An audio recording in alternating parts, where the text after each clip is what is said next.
আসসালামু আলাইকুম আব্বাজান, আসসালামু আলাইকুম আম্মাজান। আমার আদরের একমাত্র শালিকা টুনি, আপনারা সবাই কেমন আছেন? আমরা সবাই ভালো আছি জামাই বাবাজি। High high high high high, আমার জামাই বাবাজি তো রৌদ্রে পুরা ছাই হয়ে যেতেছে। ছাড়ি তোর তাড়াতাড়ি যা। আমার মাথার উপরে দুজন ছাতা ধরাতে আমার নিজের এখন আর সাধারণ মানুষ মনে হইতেছে, আমার নিজের চেয়ারম্যান মনে হইতেছে। কি আম্মা, তুমি জামাইয়ের মুখে পানি দিতেছো কেন? এইটা তো কোনো সাধারণ পানি না, এটা মুখ দোষের পানি। আমি হুজুরের কাছে পড়া নিয়ে আসছি।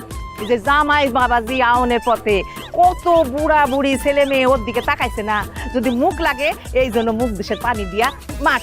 দুলা ভাই, আপনারা আপনার শ্বশুর বাড়িতে স্বাগত। আপনার আদরের শালীর ভালোবাসা গ্রহণ করুন। তোমার ভালোবাসা আমি গ্রহণ করলাম শালিকা। আম্মা, আব্বা, আপনাদের কি জামাই আপন শেষ হয়েছে?